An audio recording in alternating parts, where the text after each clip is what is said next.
Hey grade 10s, this is just the last part of our lesson from last class, so continued. We will be having a flex day next class, so that's just going to allow us to have a lot of practice time and go through a few different problems. So up till now, we've seen optimization problems where we're talking about fencing. This is our first kind of revenue problem. I really like these problems just because these are really those real-world applications. Optimizing profits, maybe minimizing cost. Without these kind of problems, economics doesn't really exist. So this is kind of that basis. We're going to start with this type of question. An environmental club sells sweatshirts as a fundraiser.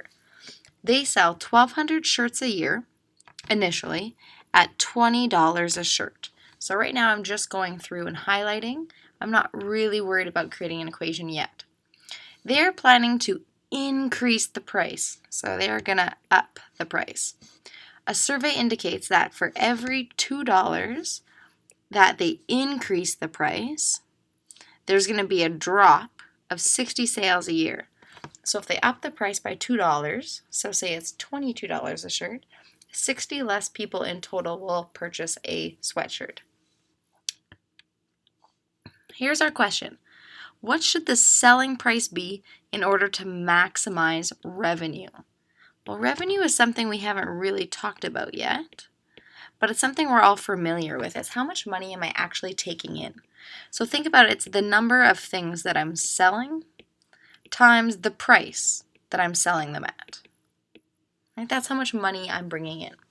So what you're going to do is you're always going to start with this expression and you're just going to expand it into two brackets. Initially, I'm selling $1,200 shirts, and initially my price is $20.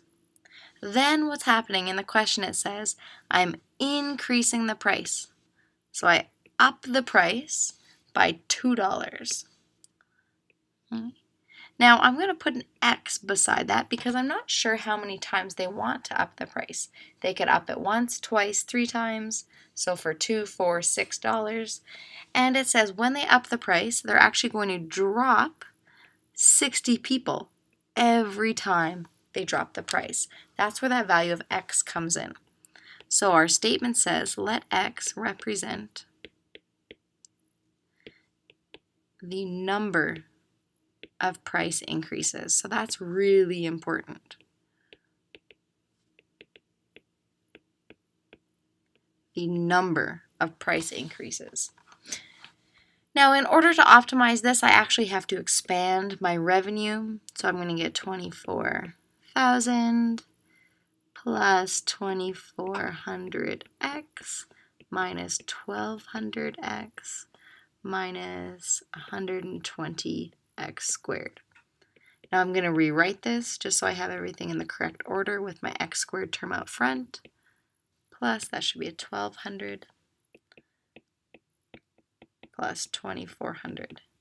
And now I can look to optimize. Remember, for me, it's very helpful to look at a picture. It's a SAD graph, and I'm optimizing, so I'm solving for this value of x. X is negative 1,200, negative b, all over 2 times a.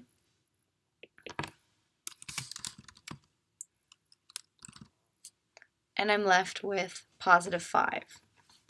Now, this is the point in the lesson where you draw a giant smiley face, or not smiley face, and say, look, up. Okay? This is important. This is where you need to look at your statement. What does X mean? What does it represent?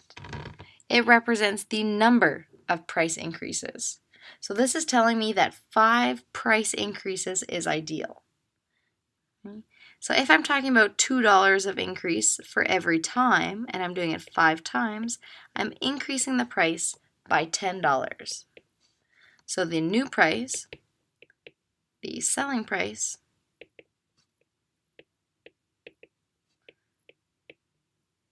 should be $30. 20 plus the new 10 to maximize revenue.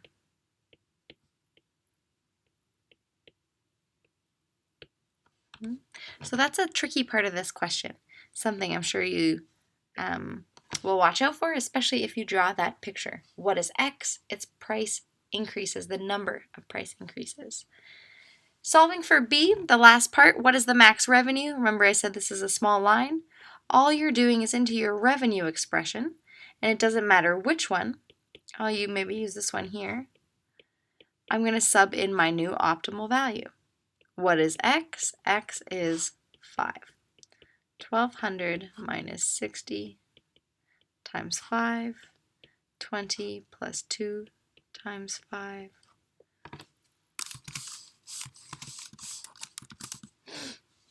I have, okay, what do I have? 1200 minus my 300 here, and that's now 30.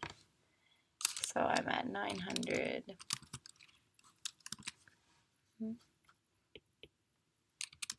And I'm left with $27,000. Therefore, the max revenue is $27,000. And that's it. Those are our revenue questions. So there are 4 questions in the textbook. These are ones you should do before class if you haven't already. In class tomorrow, if you had a start on the worksheet, that's great, but we will have time in class to go over this as well as problems from last time. Thanks very much, and I will see you guys soon.